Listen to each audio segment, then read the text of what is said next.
Smarterfan.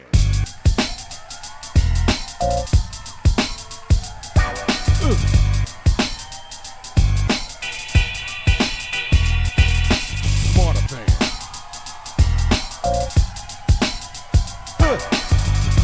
Yeah.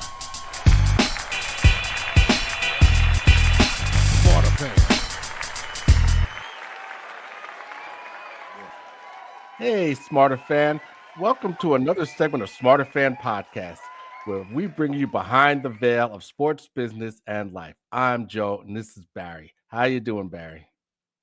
I'm doing well. A lot of hijinks going on in the sports world. Oh, a whole lot of hijinks. Can't wait to talk about it tonight. Oh, you know that. And first of all, I just want to give a shout out to our friends north of the border in Canada, Oh, and yeah, and our friends in the Far East in Japan. Thanks for ah, listening, folks. what did it say? Komurimasu ka? Komurimasu ka? Yeah, Japan. That's what's up. That's what's up. Gotta love Yeah. the love. Gotta love the love. That's right. That's right. All right. So tonight I'm going to talk about Davey Johnson. Oh, Yeah. Now he went to Johns Hopkins University as well as Texas A&M, but he graduated from Trinity University with a bachelor's degree in math. And so, after he played baseball in Texas, he signed with the Orioles as an amateur free agent in '62. Now, he quickly moved up the ranks in the minor leagues, hitting 326 in double A. And then he moved up to triple A in '64. So now mm-hmm, he mm-hmm, made his Orioles team. He made the Orioles team in '65, but he was sent back down because he was only hitting 170. mm-hmm. So they brought him back up in '66.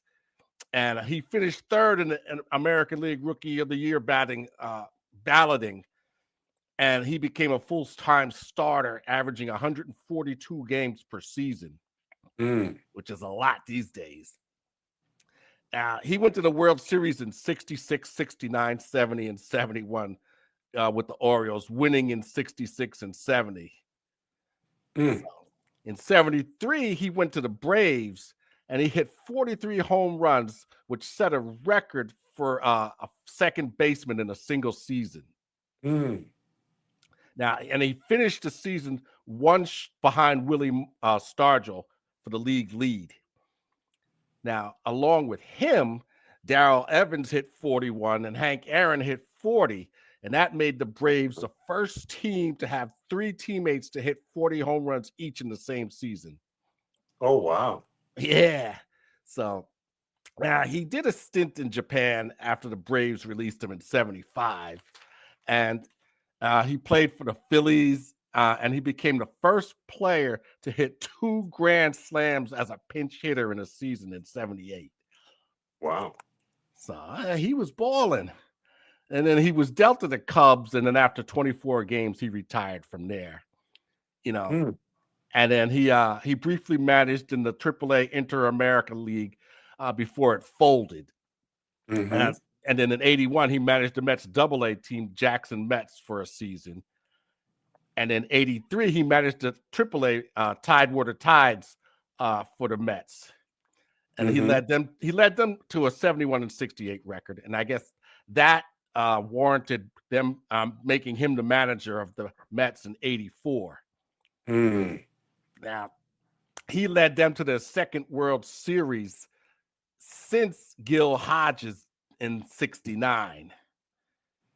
Mm. And he had when he had rookie Darryl Strawberry, they got Keith Hernandez, and they brought up Dwight Gooden to that was the perfect mix for them to win Mm-hmm. in '86. Yeah. Yeah. Yeah. So you know, and but then he won everywhere he went, but he wore out his welcome because then he Um, started feuding with Frank Cashin, so the Mets fired him. mm. you know. So then he went to Cincinnati, and he didn't get along with Marge Schott, so she didn't renew his contract. Mm. And then he fought with Peter Angelos of the Orioles, And he, this is the weird thing. He turned in his resignation on the day he was named manager of the year. Interesting. Yeah. So then he managed the Nationals, and he set the team record for having 224 wins. Wow. And that was before Davey Martinez passed him in 2021. So now, being a math major, he self-taught himself he was a self-taught computer programmer. Oh, wow. And he was the first manager to use sabermetrics. Wow. Which is, I guess you could say, is a predecessor to analytics. Yep. So, but unfortunately, he died on September 5th at the age of 82. Was he sick? Yeah, they said he had a long illness. Oh, man. Yeah, so he was a 3-time Gold Glove winner, a 3-time World Series champion, 2-time Manager of the Year. Now, he's in the Mets Hall of Fame and the Orioles Hall of Fame, but he's not in the Baseball Hall of Fame. So go figure. Well, that's sometimes a matter of time, unfortunately. Yeah, well, we'll see. We'll see. So I heard the fight was exciting. Man, that fight, I have never watched a fight so many times, so many angles, so many of this. And I told people, they thought I was crazy. I said, some people said, well, he's too light. I said, you don't understand. He fights at 147. 147 is not his walk around weight. Well, what do you mean? He fights at 147 to dominate, but that's probably not his walk around weight. I said, the other part of it is, you said, well, Canelo has power. Well, power means nothing if you can't hit anything. Right? And I love Canelo. But Floyd really showed what did Floyd doesn't have power. Floyd has this. And he understands I can win without knocking you out. Boxing is about outpointing you. Yeah. The knockout is the sexy part, but if I outpoint you, I win. Yeah. And it's so funny that people are like, well, how did you know? And I said, it's boxing. If he doesn't move and he is a target in front of Crawford, he's gonna beat him up. But that's not gonna happen with a guy who can switch left to right with his level IQ, and he's a dog. That's a lot to overcome. Yeah, Hagler used to do that. Yeah, because he was a mauler. So what I want to do is cut you off so I don't have to chase you, and I'm going to beat you up. That's what made Sugar Ray so great. He was fast, you couldn't catch him, and he could hit you 12 times till you're one. Yeah. And that would frustrate people. He ain't necessarily gonna knock you out, but he's going to outpoint you and make you chase him. Just ask Hagler and Hearns. Yeah. Right? So it was just a beautiful show of what you call the sweet science of boxing. He came to fight. He didn't come to just get a check. He came to fight. And he put on an incredible show. I mean, literally, he shut up every announcer. Everyone. And your boy Lampley still out there talking crazy. Jim Lampley? Yeah, still out there talking delusional. He's still alive? I know, right? Since he went up against Mayweather, and Mayweather basically retired his career. Still out there talking crazy. And it's just like, I guess that's how he's chosen to go out the game.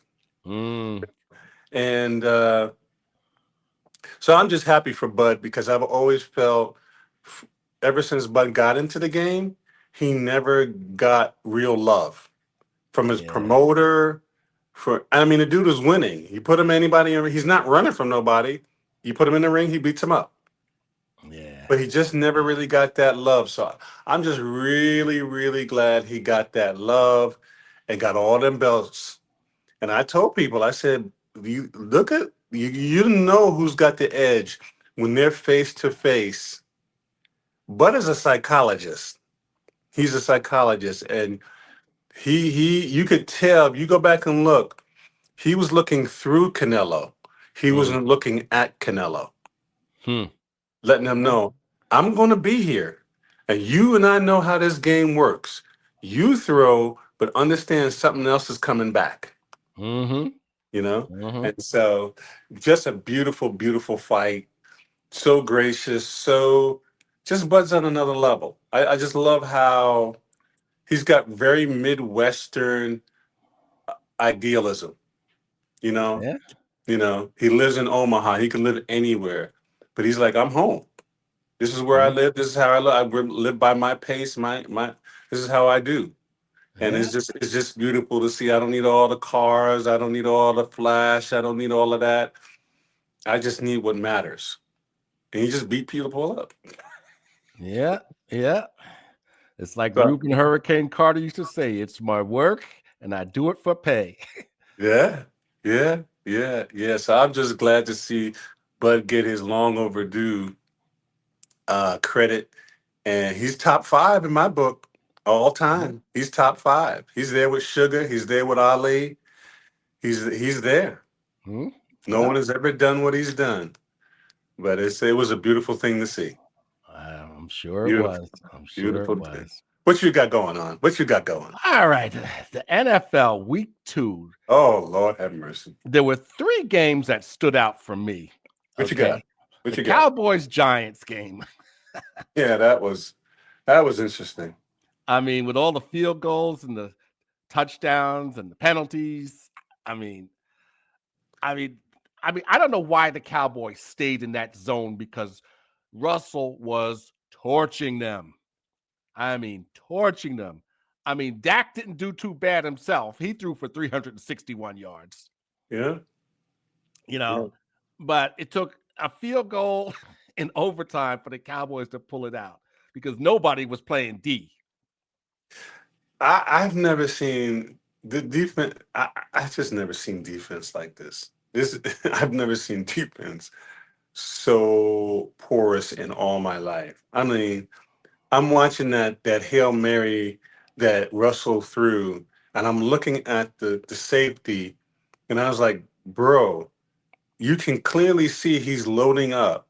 Why aren't you backpedaling to Mm-hmm. help the corner so you guys have him sandwiched in between you? You So just and you let you read it so late, you let the guy run by you yeah, and leave the corner on the outside. And I'm like, so you really thought the game was over? I just don't know, Joe. I just throw up my hands and I go, these yeah. guys don't watch film. These guys don't. I don't know what they're doing. I Well, mean, it's just terrible. yeah. Well, and in Uncle Jed fashion, he signed Jadeveon Clowney to a 1-year deal. He had to do So, something man. because you let Micah go. So you got to Mhm. figure out. You got to find something. Oh yeah, well, he's reaching for it. That's the way I look at No, I agree with you. He's got to reach for it. it. So This is what he does. In 30 years, he's still not learned. nope. He is still stuck in the 90s. He's Mm-hmm. still stuck with the old mindset. And again, this is the result. Yep. So people hit me up and they said, "Well, what do you think your Cowboys are going to do this season?" I said, "I'd be surprised if they do 500." Mm. Yeah. They don't Yeah. have any special teams. They don't have any their defense is just porous. It's just It is. terrible. Oh, yeah. Oh, well, look who the defensive coordinator is. Everflus. I rest my case. So I really wish you would. The dude that was at the Bears? yes, Are you yes. serious? Yeah, he's a defensive Yeah, coordinator. I'm sorry. We're under 500. Uh-huh. Uh-huh. Anyway, the Chiefs Eagles. This was a Super Bowl rematch, and there was a lot of smack talk, Oh, but yeah. in reality, both teams struggled offensively. Mm-hmm. I mean, Hurts was held to 101 yards passing, Uh-huh. and Mahomes was held to 187 yards passing. Mm-hmm. That's what you have for defense. Yeah. So, I mean, the Eagles pulled it out 20-17, and that dropped the Chiefs to 0-2. So, Really? yeah. Oh, yeah. So we'll have to see how that plays out. Now the Lions and the Bears. Mm-hmm. What happened? The Lions made a statement. I mean, they just ran all over Ben Johnson and his Bears, 52-21. Oh, my goodness. Yeah, it was. Oh my God. Goff had 5 TDs. Ooh, he was lighting it up. And the Lions had 511 yards of total offense. Yeah, the Bears may just need to go back to training camp. Mercy. Yeah. Oh man, it was just crazy. It was just totally crazy. I mean, the Bears didn't even show up. They're just bottom 15.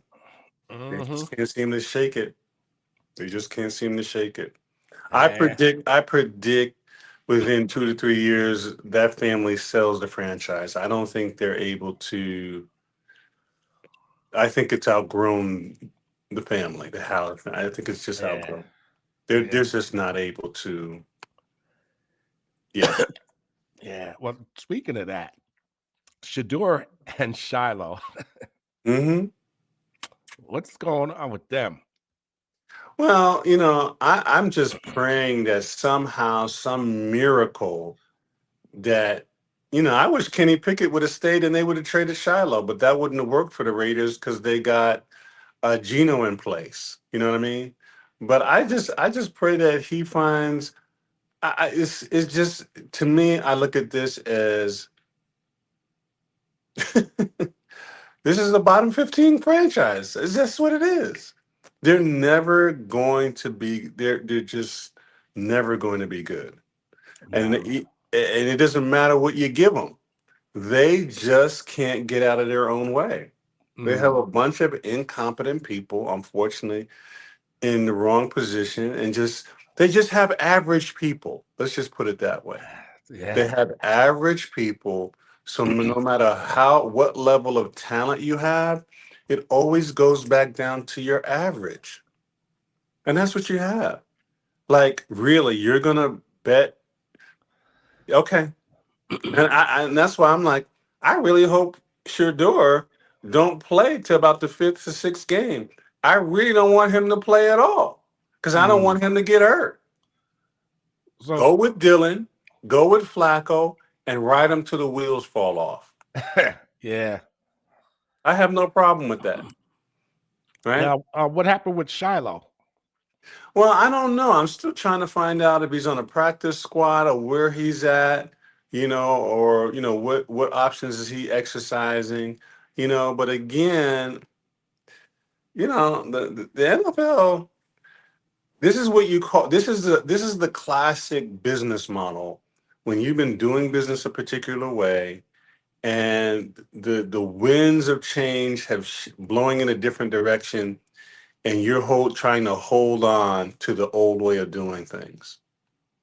And it's not going to work. You got a social media environment now. There are many stories that can be told, many angles now that can be told. You're not dictating that. Yeah, And doubt. so, it's, people are talking about viewership being down. Yeah, because it ain't like when we grew up, channel 2, channel 4, channel 7. It ain't that. It ain't that. And these folks have not realized it's amazing that this is a new day. And unless you have somebody who's talking to that demographic of social media and so forth, it's gonna be it's a different game. It's a global game. That's what it is. It's a global game, and a lot of these folks have not realized how they need to reposition themselves. So, that's what's going on with Shedeur and Shiloh, in my estimation. But I really just hope they both find. I both, as crazy as this sounds, I hope they both somehow end up in Texas with the Cowboys. I think that and maybe Shedeur to the Jags would work, Hmm. but the Jags still have a backwards coaching system. They don't know what they're doing. Yeah, talk about a franchise that's ooh. Yeah, they still are living. I don't know where they're finding these coaches, but yeah, I think I think what we're tapping into is why the product is really not that good. Yeah, It yeah. really is not. Well, It's really not that good compared to the 2000s. The product is not very good. yeah, well, Yeah, yeah, it's it's kind of interesting. watered down, but Yeah. anyway, Mm-hmm. basketball. Oh, what you got? Now, the Liberty, they beat Phoenix to win game one. It could be costly because Breanna Stewart went down with a knee injury, Oh, wow. and they don't know how serious it is, or they're not saying right now. Mm-hmm. She finished with 18 points, but the team did step up, with a tight defense and some key shots from Leonie Phoebus, and she helped them win 76 to 69. So now they go back to New York because this Mm-hmm. is a best of 3 series. Mm. So they can wrap it up, in New York. Now, the Lynx, they basically ran Golden State out of the building. They beat them 101 to 72. Oh, Lord have mercy. So Everybody got to play that night. that A-Rod's got to be happy about that. you know, Now the Atlanta Dream, they beat the Fever, without Caitlin. They're missing her. They beat them 80 to 68. Mm-hmm. And the Aces ran all over the Storm, Mm-hmm. 102 to 77. Mm. They're on a mission, Mm. So it's so now the semis is a best of 5, and then they finally switched the the finals to a best of 7. So Mm-hmm. this is all going to be interesting. Now, we had another sale in the NBA. The Trailblazers just got sold. Yeah, yeah. Alan and his sister. Alan passed away, and his sister had Right. been looking to sell. So yeah, Portland Trailblazers. Yeah. Yeah. He bought the team for $70 million in '88, Mm-hmm. and now the team is going to be sold for $4 billion. Absolutely. Talk about a profit. So Hard to now, say no. It's hard to say no. not at this point in the game, no, not at all. Now the Knicks, they signed Malcolm Brogdon to a 1-year deal. Okay. So that's going to give them some backcourt depth. Mm-hmm. And they also signed Landry Shamet. Okay. So this hopefully will give the other guys a break. The way Thibodeau was riding them really hard and only playing certain guys. So now they got some depth, and now maybe Brown can just spread the wealth. It's the only way they're gonna win. Yeah, There's too many games. There's too much wear and tear in the body. You have to have a rotation. definitely, and Tibbs didn't do that. So You gotta have a rotation. You gotta have people who can, because you never know when injury is gonna come. You never know when, just unforeseen things. So you gotta have a core, but you gotta have a rotation because you just never know what's gonna happen. mm, And you wanna get. I don't know how else you can be successful. I mean, it just doesn't work. I don't. It's too many games. yeah, Too much wear and tear. especially when these guys, they're getting hurt, and you gotta have depth. You just gotta have a bench, and the You Knicks never gotta had have it. they never had a bench. Yeah, you gotta have it. Well, I think the Knicks did have a bench. I don't think it was just used very well. Well, Yeah. and they're still not even who they traded is some good, but you still riding your horses every race. Mm-hmm. Mm-hmm. It doesn't make any sense. I mean, 2 seasons ago, it was just like crazy. It's just like, are y'all trying to kill Jalen Brunson? He got to Yeah. take every shot. Mm. He gotta be the whole offense.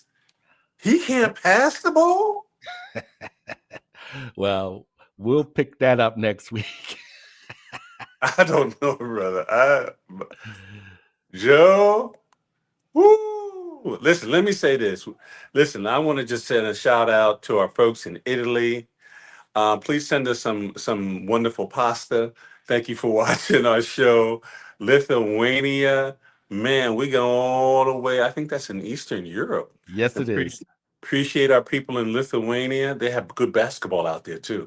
Mm-hmm. And of course, our people coast to coast, north, south, east, and west in the USA. Hey, we love you all. We appreciate you all. Keep watching.